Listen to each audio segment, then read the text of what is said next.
Hello and welcome to our Dinis Guarda Cities ABC Open Business Council YouTube podcast series.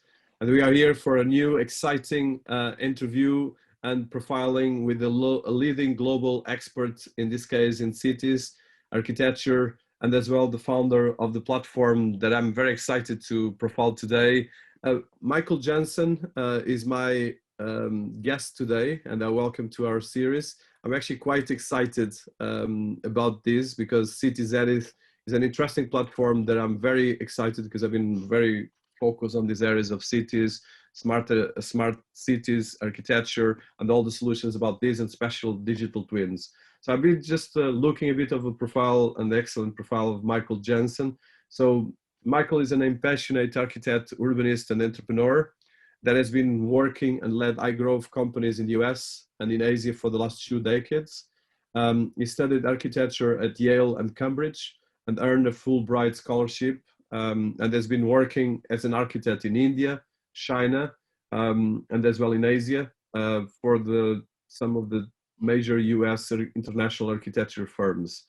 In 2004, Michael founded a major BIM services company in India, backed by Sequoia Capital, which grew from 500 employees in just 4 years. And in 2010, Michael took the helm at Cityzenith as CEO and embarked on a personal mission to look at the way we use data to transform and build the environment and all the relationships with cities and world over. And there's been featured in major global media and as well organizations. And I'm particularly interested to look at the way a platform like Cityzenith can look at the way we look at data, but as well absorb and improve all the challenges that we have, both in the context of urbanism, the context of as well organizations, and how to take this forward. So welcome to our series, Michael. Very excited to have you here. Well, thank you for having me. It's a pleasure to be here. Fantastic. So I want to start, so you have a fantastic background, both academic and both entrepreneurial. So let's start a bit with your background. So as well, very international background as well, and your studies and a bit of your background on studies, and as well even cultural background and country background, which I think it's important always to look, especially in these days that we are in globalization. Yes, I think so too, especially given my journey. I think it did have an impact on what ultimately I ended up doing with this product. So I'm an architect by training. I was born and raised in the Chicago area of the United States, and where it's now snowing. I think we had 8 inches of snow yesterday. Oh. I actually left here to go to university as a young man. I went to Yale University to study architecture in 1987 and did that until 1991. And subsequently went on to Cambridge in the UK, my first sort of international experience, to do my postgraduate work in architecture. So I was really on a traditional path to being a kind of career architect. During the Cambridge experience, I had become friends with a dear mate who had been to China and since the early 80s, spoke fluent Chinese and kind of taught me a bit about what the country was like. I was interested in architecture. I was interested in art. I then went back to Yale for a brief stint and got involved with some Chinese artists, believe it or not, through a local gallery in New Haven, and it got into my mind that maybe I should just go see China for myself. And in 1991, after formally leaving Yale, I went to China for 4 years to study originally Chinese painting and then architecture. And I went to a small town in South China, which was at that time small. Now it's a huge town called Hangzhou, which is the headquarters to Alibaba. When I was in Hangzhou studying calligraphy at Hangzhou University, Jack Ma was at the same school studying something else. So it was a really interesting time when in China's history, when I kind of saw this country sort of coming together in amazing ways. And I think a couple of things really impacted me as a young man. Number one, the country was building projects at an unprecedented scale. I was one of the youngest architects in the first ever Sino-US joint venture architecture firm in Beijing in 1992-93 timeframe. And I was being thrown on to massive city scale projects that were 6 million feet, 8 million feet, 10 million feet as a young architect. And I was immediately exposed to the complexity of basically building cities, if you will, from a very young age. Secondly, I really didn't have any ambitions to be an entrepreneur at all. I was very content to proceed down the path of being a traditional professional architect someday. I only really had an interest in design, and I went to China not to make money, but to learn about the culture, and eventually became enthralled with the story there and all of that. And but what I saw was that in China, so many people around me were becoming entrepreneurs. I mean, people in the art school, people in the architecture were just branching out. They had this expression in Chinese called 下海, which means to dive into the ocean. So professors, you know, they're all 下海 to go in and try something different, open a company, you know, and it was really an incredible time. Around 1994, I'd been in China for several years at that point, and I was getting sort of itchy to go see some other parts of Asia. And I ended up applying for a Fulbright scholarship and getting one to go to India for a year, 1994 to 1995. And I went there on a Fulbright to study Indian architecture. I traveled around the country, visited 70 Indian cities, and made drawings and paintings and sketches of architecture from all over the country. So by 1995, I was kind of speaking Chinese, I was speaking Hindi, I was an architect in my mid-20s. The Asia architecture boom was unprecedented. And you know, my career seemed like it was going to be in a good place at the time. But again, I had no interest in opening a business. Instead, I began working for a major US architectural practice who wanted me to set up an office for them in India. And it was really interesting how all that happened, because I was really young. I was like 26 years old, and I really would have liked to have been 40 to take on a challenge like that. But the firm felt that I could do this. So as a young man in his mid-20s, I was told, you are going to be on the business side of the firm now. You're going to represent the company. You're going to learn marketing. You're going to talk to clients. You're going to make presentations. You're going to find accounts. You're going to manage accounts. They're going to be big accounts. And here are your targets. I really didn't know what to do. So it was my first ever being thrown into the deep end. And I remember that experience very well, because it kind of gave me the confidence that, you know, it's possible. You can actually go create a story somewhere from nothing if you really work hard at it. And I stayed with that company for a few years until I moved to a similar firm that was only focused on hotel design. And this firm was based in California, and I was maybe 29 at the time, and Asia was really exploding, and I had all these opportunities, and this firm was the most successful hotel design firm in the world. And the owner and I got along super well. And he told me, he's like, listen, come work with us. And if you do a good job, you know, you'll go places in this firm. I didn't know what that meant. Within a couple of years, I had built the second largest office that firm had. And I built it quickly by turning our office in New Delhi into a drawing production factory, basically. And suddenly, within about 2 years, we were doing all of the back-end CAD design drawings for the entire firm around the world out of this one office that I was running in India. And it made the firm very profitable and very efficient. So it was like a secret sauce of some kind. I did that for a few years until I realized that, you know, if we can do this for one firm, why don't we create a company that can do this for several firms? And I wasn't sure if I could do it or if I had the skills, but I went ahead and did that. And I formed a company called Satelier, which formally started in 2004.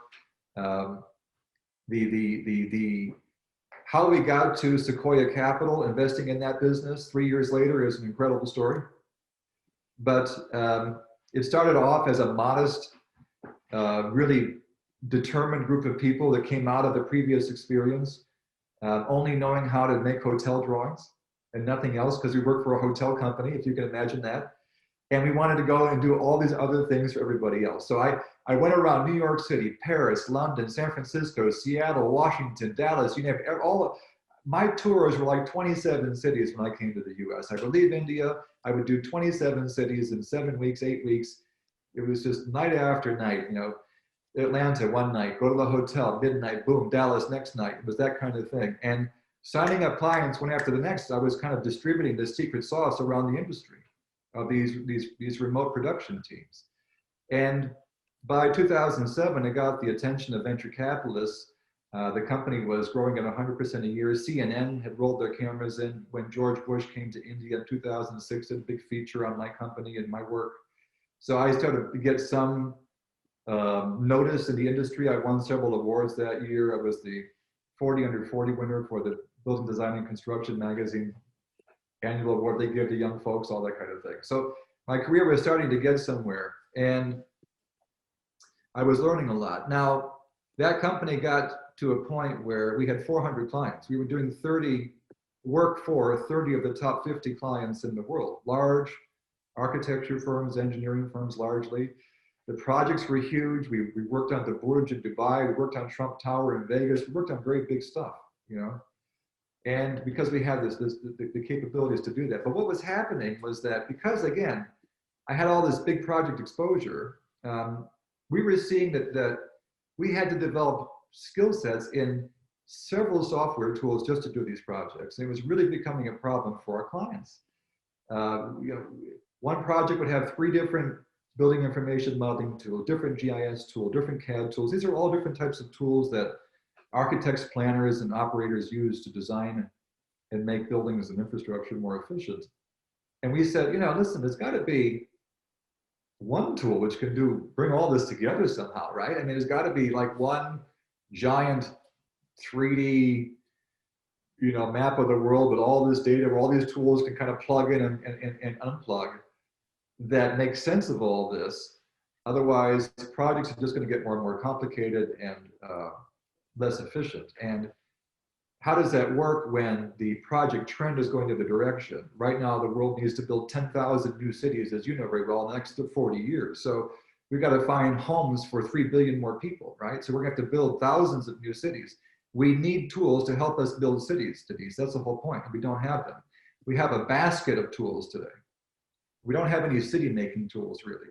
And I think that's where digital twins kind of come in nicely as the tool that sits on top of that. And I launched this company to try to make that company, which was the company that could have that all-in-one platform, that kind of that real-world sim city, if you will, that could integrate all these different data points so that the planners, the facility managers, government officials, pedestrians could have common access to the data and be able to run sophisticated integrated analysis to make cities more efficient.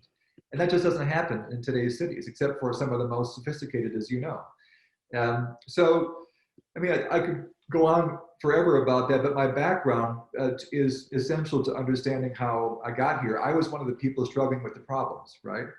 And so in many ways, I'm my own customer too. I'm trying to solve the problems that I experienced while I was working on these things as an architect and as a developer earlier in my career. So anyway, it's a slightly longish answer, but it was. Oh, amazing.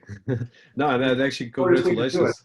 No, because your background is quite amazing, because I love architecture and I work in the beginning of my career actually with the major global architects, special French and Swiss, but as well global. And actually, I actually, the former curator of architecture of MoMA is a very good friend as well. So, but one of the things I understood from the architecture industry is that is quite demanding, because there's a massive pressure and there's a massive pressure to create projects and then win the projects, which is not a simple task.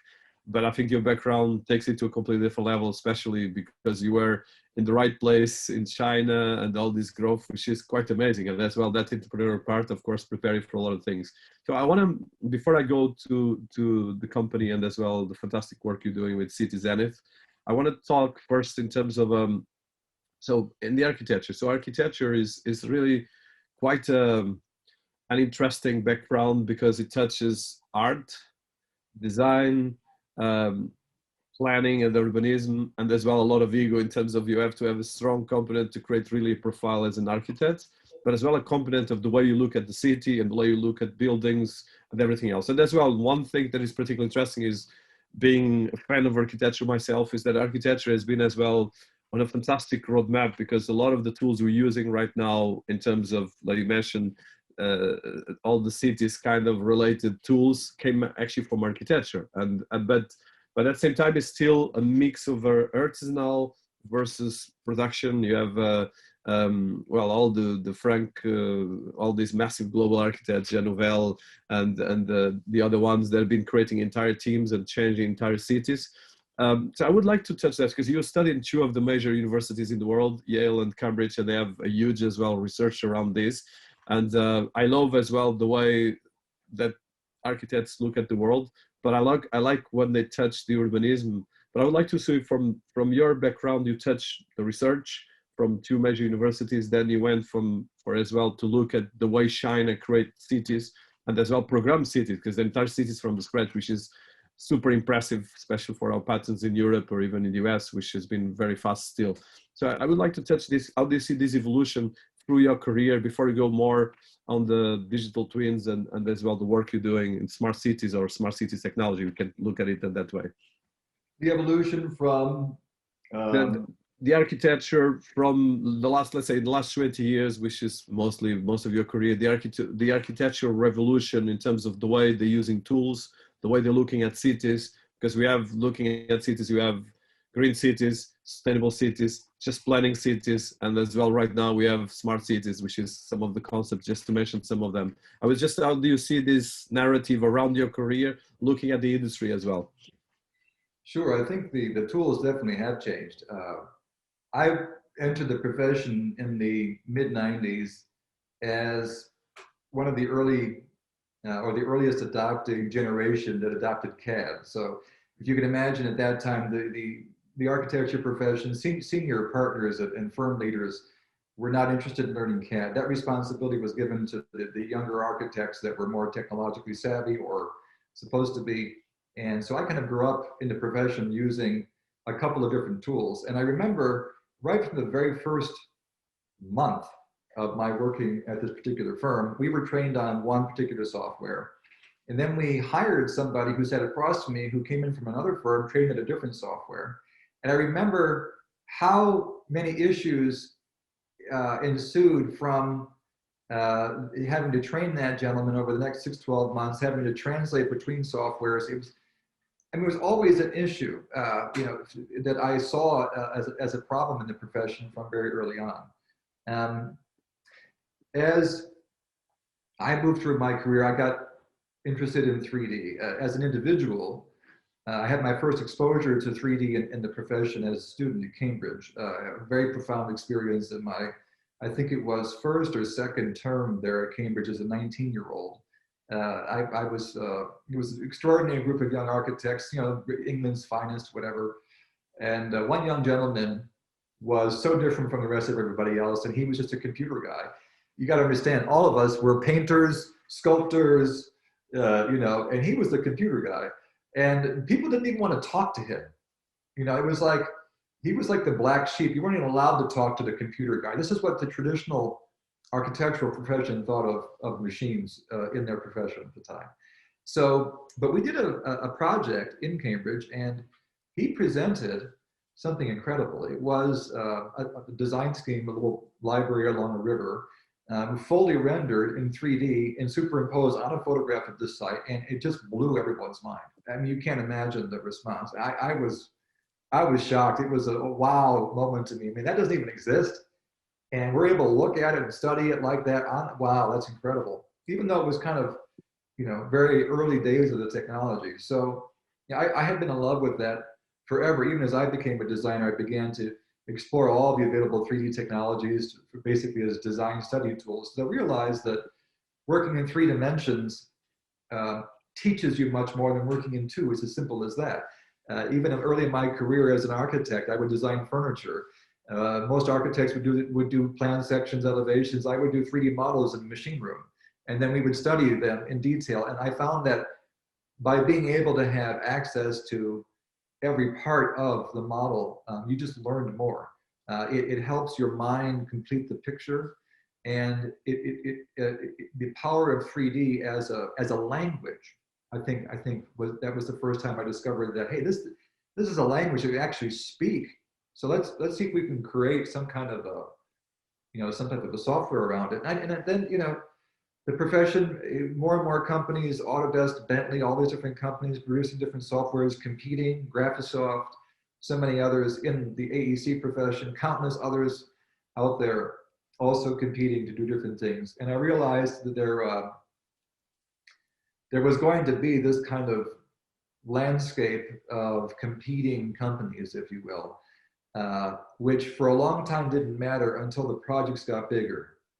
Now that the projects have gotten bigger and need all these things done, suddenly these companies and their lack of interoperability is a big problem. And digital twin technology, mind you, we are one company, but there are hundreds of digital twin companies out there right now, all doing things which are related, but we sit on top of that chaos. That's our job. Our job is to bring in all that chaos, the open public data, the IoT data, the BIM, the CAD, the GIS, all the project data, the LiDAR, which could be scanning data, all these things together, and combine that into a single common framework that we can then use to run advanced analytics, whether it's predicting traffic, predicting the return on investments, predicting pedestrian flow, predicting flood simulations. When we have these data complete environments, we can predict all kinds of things. So I think the movement towards digital twins was inevitable. And I do believe that it will be transformational for the industry. I don't want to be controversial, but there could be a point at which you just don't need BIM anymore. If the digital twins are really doing their job, you're probably not going to need all these tools. They'll end up absorbing all these tools eventually. So it has been quite a journey. I think that over the next 3-5 years, you're going to see a big shift in the way technology is bought and and how technology gets deployed. But digital twins are kind of the promise. I mean, I'll conclude by saying, back in 2005, 6, 7, people were talking about this idea of having this type of approach, but the technology just wasn't there. We spent many years building technology. We hired the CTO of Google Earth. After he left Google, he joined us. He was our first CTO, and he was the one who brought us into the gaming world. So we've always had great tech talent. And to tell you how difficult it was back then, we had to build our own web browser. So it's been a consistent series of challenges over the years that until the last 2 years, it was really difficult to even deliver on the promise of digital twins.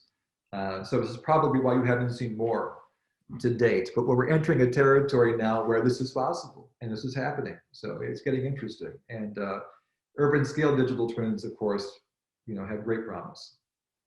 No, I'm completely believer. And actually, like you mentioned, at the moment, there's an industry of around 20 to 30 billion dollars at the moment in digital twins. It's already happening, and you are one of the leaders on that in the world. So I think it's a good time then for you to tell us about Cityzenith. I love the title, although I don't spell it very well sometimes. But can you tell us about the company and the different products that you've been talking? Because I think it's quite impressive what you've been doing. Just touch a bit on that, hiring the former guy from Google, that is amazing. But as well, you've been actually putting this in practice, because like you said, and I'm working with smart cities, and I've been working with governments. And what makes me probably more nervous is the lack of digital and the lack of understanding data. So I think this is actually super important, but there's a huge component, and I'm glad that you have a fantastic background academic, because it's important as well to have the education, because it's not just, because of course, if you look at Neon, the $500 billion city in Saudi Arabia, which actually I've been somehow getting partly involved. It's quite impressive, but there's a lot of things happening, but at the same time, there's a lot of velocities. So I would like to touch, why did you create the company, touch that, but as well, what you guys are offering. Right. Well, I mean, we founded in 2009, and we really began, I think, released our first version of a product in 2012. We actually did win the World Smart City Award in 2013 for this product when it was just out of the box almost. And this was the first, I think, recognition we really got of any kind in the industry. It was very early, very, very early. The problem we were taking on, as I mentioned, was the problem of making sense of the massive amounts of data in the cities and their large projects. For us, we don't necessarily define a city as New York and its boundary. A city for us can be a mini city too, or a city inside a city. For us, a university is a mini city. A healthcare campus is a mini city. A master development is a city. An airport, certainly a seaport, is a city with a lot of complex components. So we kind of define it like that. And the technology was designed to help make all these more efficient. It went through multiple iterations between 2012 and more recently. 5 different versions were developed. The first successful commercial version was called Smart World Pro, which was launched in 2019 and 18, and first commercially deployed in 2019. And we had a number of good early projects to work on.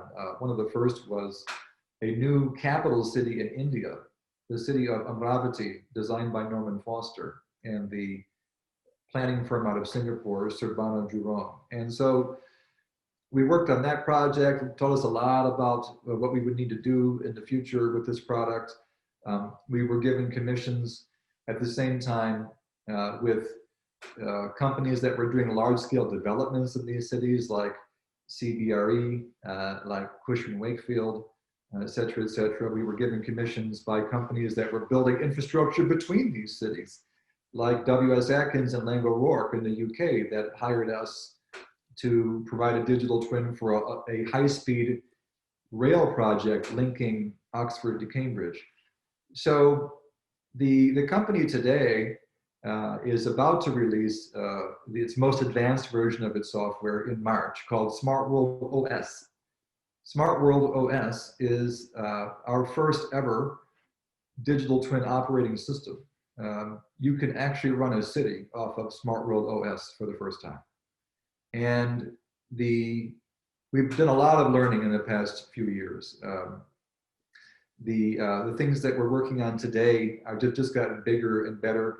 One of the ones that we announced was a series of smart cities in the state of New Mexico for an energy services provider called the Agile Fractal Grid, that will be, I believe, the first ever renewable energy powered cities in the US, and they're all going to be designed and operated using digital twin technology.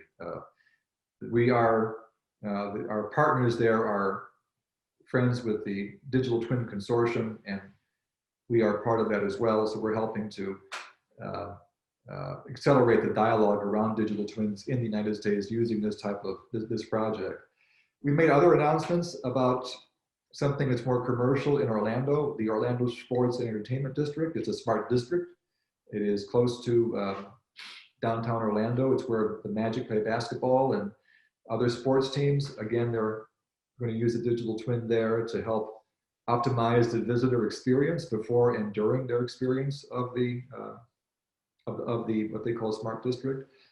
And then we're doing even things that we can't quite talk about for the U.S. military, which are highly sophisticated. I can only say that the military builds a lot of buildings and has a lot of very sophisticated technology. So working with clients like these has made us better. One of the things I always tried to do was, if we were this good, I tried to get a client that was this good, so that, and that distance that we had to bridge, it was always the challenge of every project. But if we could bridge that distance, we would end up this good by the time the job was over. And that's how I've been trying to make the company better and better, by using these projects as learning devices for the company. So theory being that after you do many, many, many projects, the platform becomes so rich with wisdom and learning from these projects that that it becomes very useful. I'll just conclude by mentioning that we launched a program recently called Clean Cities, Clean Future, in which we promised and pledged to donate 10 digital twin models to different cities around the world for their use in helping to decarbonize the built environment, helping building owners and infrastructure operators achieve their carbon neutral objectives. As you know, with the Biden administration coming in, the US is now going down this path and will need tools. And this will be one of the tools that they need. So already cities like New York, Melbourne, Orlando, others are going to be a part of this. Toronto, I think we've received interest, but really haven't even marketed it much yet, but from countries all over the world, Turkey, India. We want to keep it to 10 cities initially to run effectively a trial where we're going to expose these 10 cities to digital twin technology. We're going to give each of them a digital twin model. And we're going to implement this use case in each of these cities and refine and perfect it and share the learnings between these cities. For example, perhaps an Orlando policy is particularly effective in Pittsburgh or, something like that. So as you mentioned, not only do we have the problem of taking on climate change, it's really easy, Denise, for people to go out there today and say, hey, the world's falling apart, shame on us, we need to get to net zero by 2050. Well, that is very impressive. Yeah, I want to step in. So let's just go, because of course, both you and me can talk about this for hours and we know what you're talking about. So for our audience, for people that never heard about digital twins, which I think is a lot of people, I think it's I think one thing that even when I speak with the people from governments, okay, what is that? So can you just, especially you, one of the biggest authorities in this, can you just highlight a bit like a simple, I forget that especially because our audience has different layers of expertise, but it's always interesting. So just a bit of an overview about the digital twins technology. I mentioned is around, at the moment, $20 billion. And just some of the things, and as well, if you can then pick, I know that you have multiple products, but just give an example, because I think it's interesting for everyone. I think everyone should be into this, especially young people. But unfortunately, the universities are not teaching a lot of this. And even a lot of architects, I have a lot of family urbanists, they probably never heard about this, which makes me a bit worried for them and for their future. Yeah. Well, I think it's new for a lot of people, so that's perfectly fine. I think Gartner did call digital twins one of the top technology trends of the last 2 and 3 years running. But it's still new. It's still in the early adoption phase. And at a high level, a digital twin in any industry is a virtual replica of physical buildings and infrastructure connected to the data in and around them. And they get used for a variety of purposes, generally for optimizing design and planning, as well as construction and building, and ultimately operations and fabrication. So there's a generic definition. Digital twins are now used in the manufacturing industry to optimize the movements of people and objects on a floor in real time, pulling sensor data, LiDAR data, and bin data, and optimizing movement. They're used by the medical profession for pre-surgery analysis, digital twins of hearts and organs, things like that. Our focus is on digital twins for the built environment, buildings, infrastructure that you see around you. And the uniqueness of what we do is that our products designed specifically for the needs of large scale projects, buildings, infrastructure, cities, counties, even countries. And so at a high level, that's what a digital twin is. And there, as you mentioned, it's a large market. I think it was something like 4 billion in 2019, but it's growing to something like 50 billion in the next 5 years. It's an incredible rate of growth. And that's because it plays this role of consolidating the chaos that is now so prevalent in large-scale organizations and such an issue with large-scale projects. And the city, as you know, Denise, is about the biggest project in the world, right? So I think cities will definitely benefit from this type of technology, most likely deploying it at a smaller scale first before ratcheting it up. No, fantastic, and thank you for that, because I think it's always good, of course, you put it in a very good and fluent way and simple to get. So I want to, so one of the things that you mentioned on your website that is particularly interesting for me, and is one of the things that I'm particularly obsessed as well in my work, is that this is your quote: "Our planet must accommodate the equivalent of 10,000 new cities by 2050, just to keep pace with the projected population explosion." So I would like to elaborate on this, and of course the solutions that we work on this, because of course your experience in China, where you saw cities being created from scratch that are right now competing with anything in the planet. And I think all my research has been telling that China right now is 10 years ahead of the rest of the world, including US. So in terms of technology, digitization, and as well the way they've been setting up cities, they have other challenges, but from this level, definitely they're running. I know that India has a massive right now project to create smart cities. That is massive. I'm working with Vietnam government, and there's a lot of other governments, even the countries that are, of course, very big countries. If you look at Vietnam is 100 million people, and of course, India is 1.3.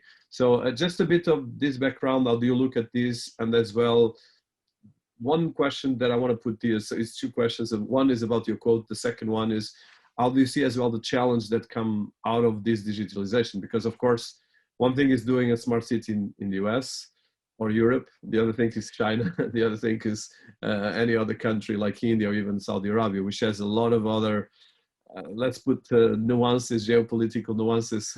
I don't want to go more deep, but I would like to hear your opinion, specifically having this experience, and as well a background that is, well, being a Yale alumni and Cambridge, you have a humanist background for sure. So I think I would like to touch that level. Sure. I think that's probably true that China is ahead for a variety of reasons. It's been a national priority for China. China's been in growth mode for a long time, so it needed to transform itself, and has done that. They've been able to deploy sensitive technology, especially IoT, at will, largely without resistance, where in the US and Europe, there are a lot of political challenges to doing that, like installing multinodal sensors in a place like Chicago or New York is a very complicated business due to privacy legislation and things like that. So I think there are going to be a lot of lessons to learn from the things that China is doing. I also have some hesitations around what I call pop-up cities. As an architect and a humanist, they often don't work. Cities are usually built with a story, a heart, a legend, a business, an industry, a trade route, a family. But cities that have no purpose, and don't have a mission, I'm not so sure about. I mean, China's interesting. I read a book called Ghost Cities once about all the cities that were built in China that are completely unoccupied. So I think the bigger challenge, actually, Denise, is not so much about building new cities, even though that is the cool thing to do, okay? It's really about transforming our existing cities, the ones that we already have built. And my vision for that is that what we can do with this digital infrastructure is create a mirror of that existing infrastructure, existing city, layer it on top, and then just use that digital representation to improve it before we do anything at all. We can test everything from policies to vehicle flow using digital twin technology. I agree that it favors cities that are already digitized to some extent, but there are easy ways of collecting data now. There are easy ways of capturing information. And I would suggest that the way of rolling this out, again, is to implement what I call our charter projects. Not necessarily even charter cities, but charter projects. It's a bit similar, and this is how I think we're going to transform the world into a bunch of smart cities. The idea that we're going to pass this massive global smart city act and everyone's going to get smart, all 8 billion of us at the same time, and the 4 billion of us living in cities, is not going to happen. The real way to get there is to establish a strategy, find the leaders first, work with them, to develop the standards, have the failings, use their resources and edge to create a framework that can then easily be scaled to everybody else. And those leaders are participants in what I call charter cities or charter projects. That a charter project is either a city or a part of a city where the rules change. Where you say, we're going to make this area smart, and we're going to change the rules here. China transformed its economy by creating charter cities called special economic zones. They created 5 that had different rules from the rest of China. And then they created 6, and then 10, and then 15, and then 25, and then 100, and then the whole thing was a special economic zone, okay? It's the same idea. Start with these charter special zones where we can change the rules, test things, make things work. Don't have to worry about failing at scale, right? And do it in a controlled way. I think this is how smart cities will really actually progress, which is why I think that the all-at-one strategy that countries like China might be deploying may not be the most sensible thing to do, because there's a lot of organic learning that has to happen when you deploy these projects. And I therefore don't think, Denise, that anyone has cracked this nut. I think that there's a lot of different countries cracking different parts of the nut. Europe fundamentally is one of the most sophisticated, if not most sophisticated, regions of the world for cities. There's a high level of civic awareness, a high level of governance. There is a lot of great technology in European cities, and appreciation for tech and appreciation for preserving the old. You know, Europe has learned a lot. The US learned a lot of things too about scaling cities. China's learning things. All these things kind of can come together. I don't really see one model to my mind today that is the model, and I'm not expecting one. But I do think works, though, is irrespective of what model works for what country, is having this type of virtual infrastructure to test whatever those scenarios are. That has to continue. So Africa, for example, where we may have less data in some cities, start with cities in Nigeria. We know many of those cities. Start seeing what the issues are. Start seeing, look at the data collection issues. Do something right, do something well, set it up for success, and then scale it when you know what the needs are across other cities. I see that's the rollout plan, Denise, really. It may sound like a lot of work, but I don't see any other plan. No, you're completely right, and I subscribe. And I think it's great because I think even the research you guys have been doing is really amazing. I know that you have limited time because I have probably 10 more questions. So we might do a take 2 if you have time in the future. And probably there's a lot of things here that I'm particularly excited. So I want to probably last 2 questions if you still have time, at least one, depending. So one of the things is, Cityzenith is particularly focused on smart cities. And of course, you build a couple of very high-profile technologies that have been quite amazing and cutting edge in terms of especially the solutions like the Cityzenith technology, the Smart World Pro. That is one of the first, probably the first digital twin platform that really works, which is quite impressive. And you have a lot of fantastic projects. So one of the questions I have, especially because our audience is not so technical, one of the things that I'm really excited is, so you touched the idea of starting by chunks and then take it to the next level. So in one of the articles that you have in one of the blogs of your article, there's something quite exciting. And I like a lot that we focus about that, because we have there's a new administration over there in the US, which I think hopefully will calm down a lot of the tensions in terms of geopolitics. But the world is, in one end, there's all these geopolitical fights. But like you mentioned, most of the world economy is centralized around economical zones. And if you look at, in China, there's an economical zone or 2 from Hong Kong to Shenzhen and all these areas. Then you have Indonesia, Malaysia, Vietnam, and then you have Middle East. Then you have Europe, and then you have US, West Coast, and all the different things. And of course, you have as well Sao Paulo or New Mexico and so forth. So one of the things that you mentioned, and this is a great article that you have, is the COVID-19 has been driving smart cities market boom. With 500 urban areas, this is your quote, in the world expect to adopt digital twins. So can you elaborate on this? Because I think it's very important. And I would say that 2 parts on this question. One part is, of course, on the adoption of digital twin, which we touch. But I think it's the education from cities and governments that are, for me, the most important thing. Because like you said, any city will have to become a smart city, whether they want it or not, because it's the only way to optimize, it's the only way to use all this fourth industrial revolution, society 5.0, whatever we call it, to try to actually use it for good and as well to optimize our experience. But COVID-19 has been disrupting a lot of these things. And of course, in one end is accelerating digital transformation because of course, most of the economy can only run digital. I would like to hear your views on this and as well some insights about this article, and for our audience that I think it's quite exciting what you wrote here. And as well, I suggest everyone to go to your website because there's a lot of great research there as well. Well, thank you. Yeah, we try to keep up to speed on a lot of the latest thinking. And there was an article that we participated in that mentioned that the world will, the world's major cities will deploy digital twins over the next several years, and as many as 500 cities will do that. I think that's expected.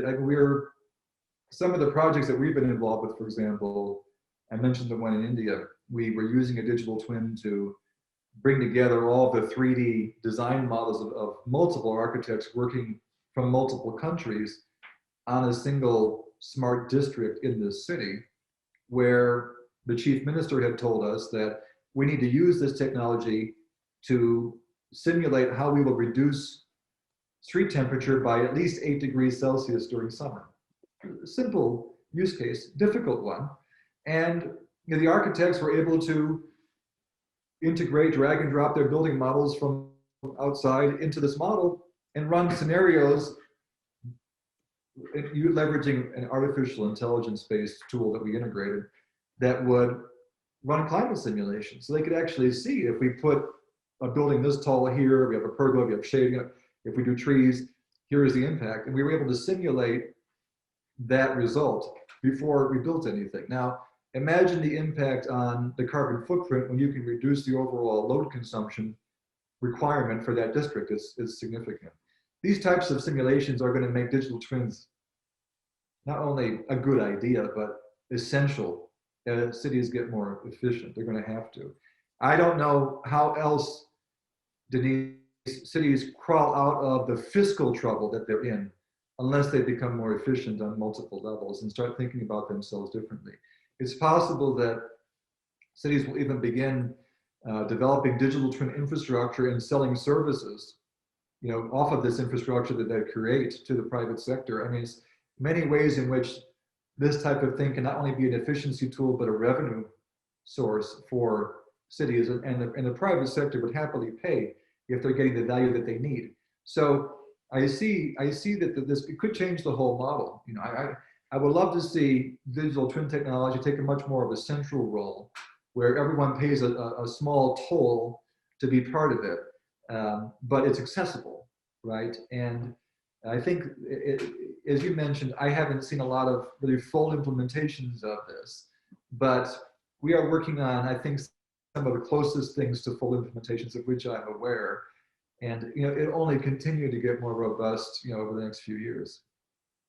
No, fantastic. So I think my last question, I know, just respecting your time, and then definitely I want to do a second round. So you touch AI. So AI is one of my areas, and I've been very obsessed with that. And I think, for instance, yesterday, actually, it's funny that you mentioned military, because I actually interviewed one person from the CIA, and I actually interviewed recently a general.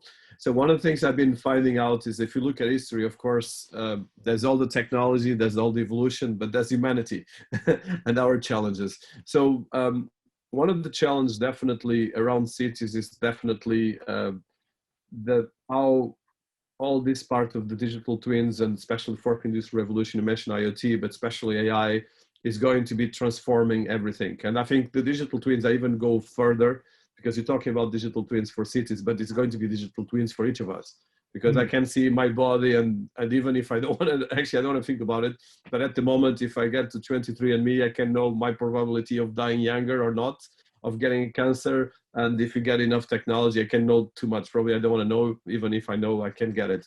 So This is much more complex than just that. And as well, then there's, for instance, what is happening in China, that don't want to go political, but purely from a technology and strategic level. There is the mass surveillance, and of course the credit score and things like that. So having these humanistat, like you mentioned, and as well 2 of the leading universities in the world in terms of your background, but as well building cutting edge technology.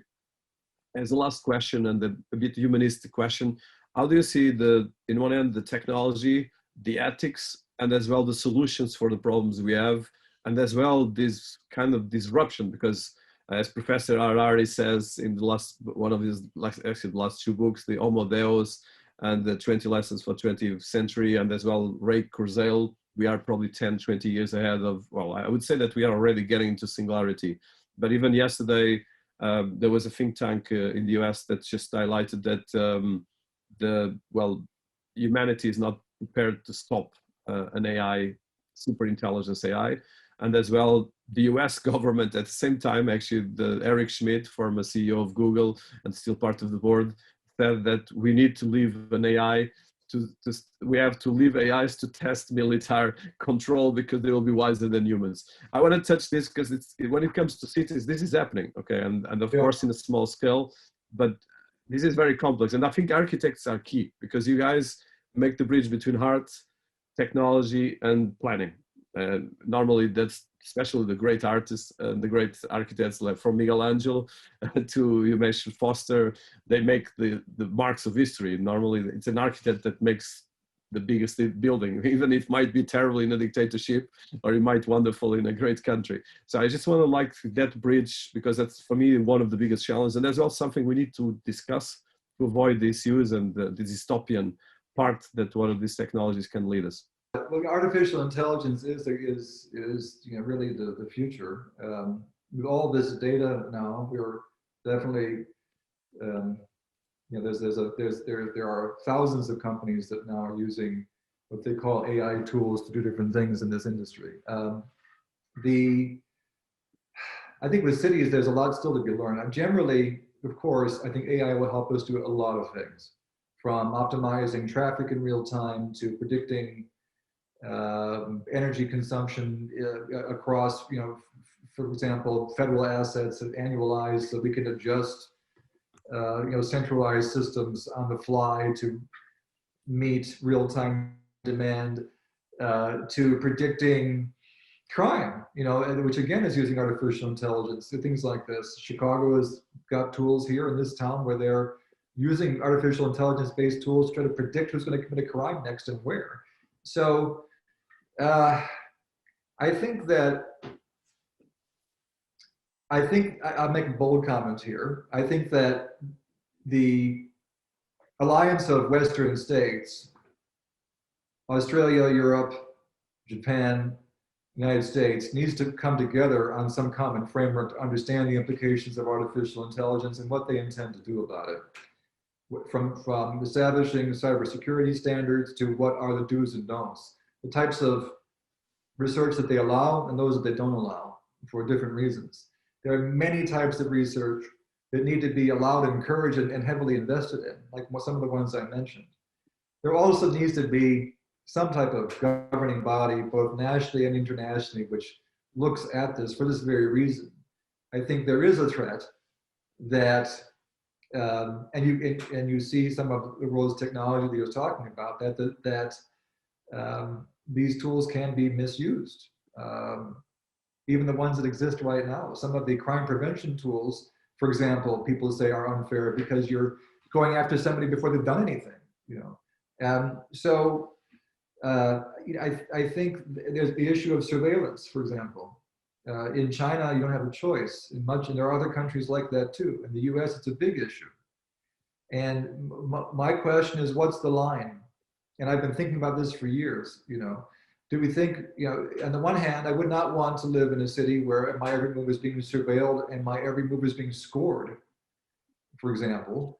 That would seem to be forcing a certain behavior on me, which is not so bad if it's about crossing the street on time when the light tells me to, or things like that, which are basic civic things any citizen should do. But the way I should think politically, the things I can and shouldn't post about, these things also affect your credit score in China. And I think these are things that veer into the political. So really what you're trying to do is use technology to create a populace of like-minded people. That's actually what they're trying to do. And to me, that's a huge danger. I don't think that I believe that China's growing middle class is going to tolerate that indefinitely. And some of the things that the current president is doing are things that I think will come back to bite him or his successor at some point. That said, in the US, we under surveil many parts of our cities, in my view, and we have massive crime problems. We have no idea what happened, and no one will talk. So, but my question is that if you were to introduce these types of more kind of, eye in the sky technologies, what is the social contract then with the people who are the subject of the surveillance?